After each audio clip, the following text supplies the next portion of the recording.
स्वामी जी, क्या लगता है इस बार जो है महाकुंभ को लेके जो बहस छिड़ी है, गैर जो सनातनी है उनका प्रवेश इस बार नहीं होना चाहिए? साधु संतों में जो बहस छिड़ी है वो हम लोगों की मर्जी से छिड़ी है और हम चाहते भी हैं कि ऐसा नहीं होना चाहिए। गैर सनातनी जो मुसलमान हैं उन लोगों ने आतंक बहुत मचा रखा है। हमारे देश के बच्चों को, हमारे भाई बहनों को ये मांग के भरे सिंदूर खाली कर दी। हम लोगों ने ये कसम खाई है कि हमारे पूरे मेले में बिना सनातनी कोई पैर नहीं रख सकता है। यदि रखेगा तो हम लोग उत्पात मचा देंगे। लेकिन एक बात बताइए स्वामी जी, हर बार जब भी कुंभ लगता है उस वक्त गैर सनातनी लोगों का वहाँ पे व्यापार चलता है, तो उनको पहले सोच लेना चाहिए थी कि हमारा कम होगा कि ज्यादा होगा। हमें हिंदुओं पे इतना उत्पात नहीं करना चाहिए। हिंदुओं की बदौलत ही वो वहाँ पर वो व्यापार करते हैं, लेकिन जब वो मारना चाहते हैं, बम्बों से हम लोगों को उड़ाना चाहते हैं और आतंक मचाना चाहते हैं तो हम लोग नहीं घुसने देंगे।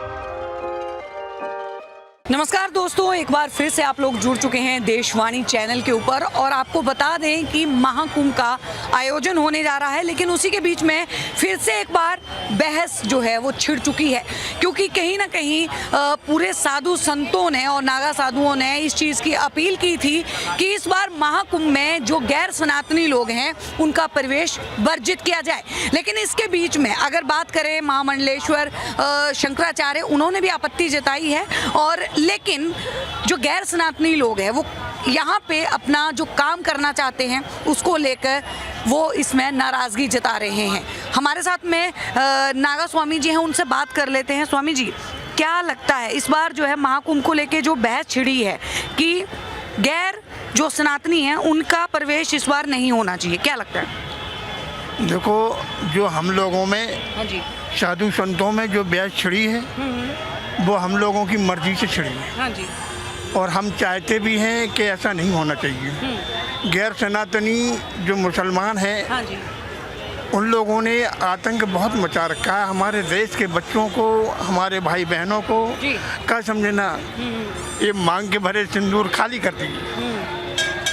तो हमारे दिल से पूछो कि मतलब हमारे बच्चों को, हमारे भाइयों को, हमारी बेटियों को कितनी बड़ी मुसीबतें झेलना पड़ रही हैं। तो तात्पर्य बस यही कारण है हमारे योगी जी ने, क्योंकि योगी जी की वो सानिध्य में आता है और योगी जी ही उसका मतलब वो कर रहे हैं और योगी जी ही उसका मतलब अध्यक्षता का रूप दे रहे हैं। इसलिए मतलब हम लोगों ने ये कसम खाई है कि हम जूना अखाड़े वालों ने कि हमारे मतलब उसमें पूरे मेले में बिना सनातनी कोई पैर नहीं रख सकता है। यदि रखेगा तो हम लोग नांगा लोग क्या समझे ना उत्पात मचा देंगे। लेकिन एक बात बताइए स्वामी जी, हर बार जो है जब भी कुंभ लगता है उस वक्त गैर सनातनी लोगों का वहाँ पे व्यापार चलता है। अगर बात करें तो इस बार उनका व्यापार जो है कहीं ना कहीं ठप नहीं हो जाएगा अगर इस तरीके से ऑब्जेक्शन उठाया जाएगा?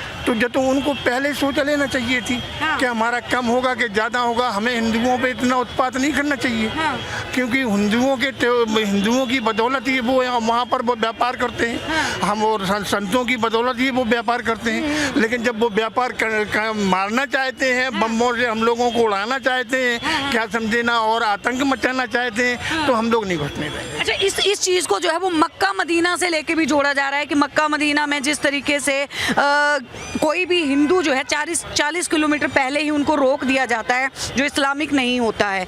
तो अब की बार जो है वो नागा साधुओं ने भी ये चीज़ और जूना अखाड़े वालों ने ये जो है तय कर लिया कि अब की बार जो है कुंभ से भी दूर रखा जाएगा। देखो, उसकी सूचना तो अभी हमारे पास नहीं आई है। ये 16 तारीख है आ रही जो 3-4 दिन बाद। ये 16 तारीख को दिल्ली के अंदर हम दिल्ली संत मंडल का बहुत बड़ा आयोजन देवकी नंदन जो ठाकुर है ना वो कराने जा रहे हैं। उसमें हमारा मंडलेश्वर शंकराचार्य और मतलब महामंडलेश्वर श्री महंत और सारे साधु एकत्रित हो रहे हैं। अच्छा, अगर उनमें हम लोग अब मीटिंग क्या करते हैं और कैसे हम लोगों की बात बनती है वैसा ही हम करेंगे, क्योंकि वो भी है उसका इतिहास सबको मालूम नहीं है। बिल्कुल। किसका मक्के मदीने की जो आपने बात की है ना, तो मक्के मदीने का इतिहास अभी किसी को मालूम नहीं है। वो इतिहास हम ही लोगों को मालूम है कि हमारे कौन गुरु वो है, क्या नाम, वो शुक्राचार्य जो है ना, वो मानव जो हम लोग मानव है ना, जी। जो साधारण ये हिंदू मानव है ना, अच्छा, और ये मुसलमान है दानव, ये दानव की इन्हें पदवी दी गई है और हम लोग हैं मानव। तो हम मानव के लिए उन गुरु शुक्राचार्य जी ने ये शराप दे दिया कि यहाँ पर वो लोग नहीं आ पाएंगे और ना आके जल चढ़ा पाएंगे, और जल चढ़ाएंगे तो हम आप लोगों को सूचित कर देंगे। अब उसका इतिहास बहुत गहरा है, वो इतनी जल्दी तो हम आपको बता नहीं सकते हैं और ना हम बताने की चेष्टा करते हैं। बहरहाल अगर हमारे जूना अखाड़े के अगर तैयार होते हैं और सारे सन्यासी तैयार होते हैं तो हम ऐसा कर सकते हैं। हाँ। अच्छा स्वामी जी, स्नान के बारे में थोड़ा सा जान लेते हैं। जिस तरीके से अब महाकुंभ लगने वाला है, पहला स्नान कब होने वाला है, क्या शुभ घड़ी है और किस तरीके से जो है वो अखाड़े के लोग जो है वो निकलेंगे और करेंगे इस चीज़ को? देखो, हम जो पहला स्नान, शाही स्नान हमारा 13 जनवरी को है जी। दूसरा स्नान हमारा 29 जनवरी को है जी। और तीसरा स्नान हमारा बसंत पंचमी 3 फरवरी का है। जी। क्या समझे ना?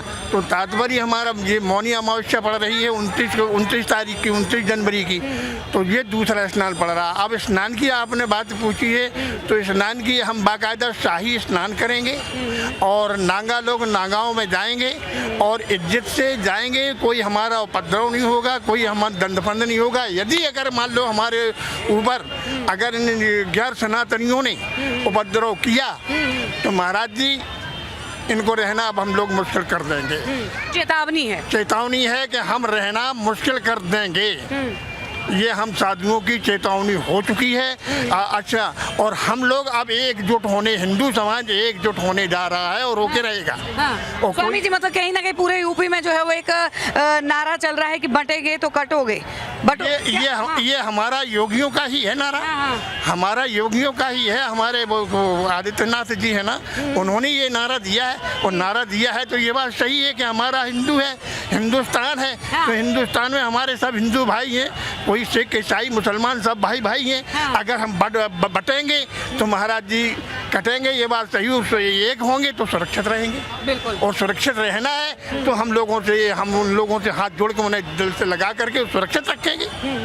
अगर वो नहीं रहना है तो मारने काटने में हम लोग पीछे नहीं हटेंगे। जी स्वामी जी, एक बार अपना पूरा परिचय जो है वो आप बता दीजिए दर्शकों को। श्री पंच दशनाथ जूना अखाड़ा, नागा सन्यासी और लाल किले के पास में रहता हूँ। नाम मेरा हनुमानपुरी। जी जी, तो बहुत बहुत धन्यवाद स्वामी जी। तो देखिए, महाकुंभ को लेके लगातार अपडेट हम आपको दिखा रहे हैं। लगातार हम आपको दिखा रहे हैं कि कैसे कुंभ का जो है वो स्नान होगा, कौन कौन सी तिथि को। स्वामी जी ने बड़े अच्छे से बताया और किस तरीके से जो एक कुंभ को लेके बहस इस बात छिड़ी हुई है गैर सनातनियों को लेके।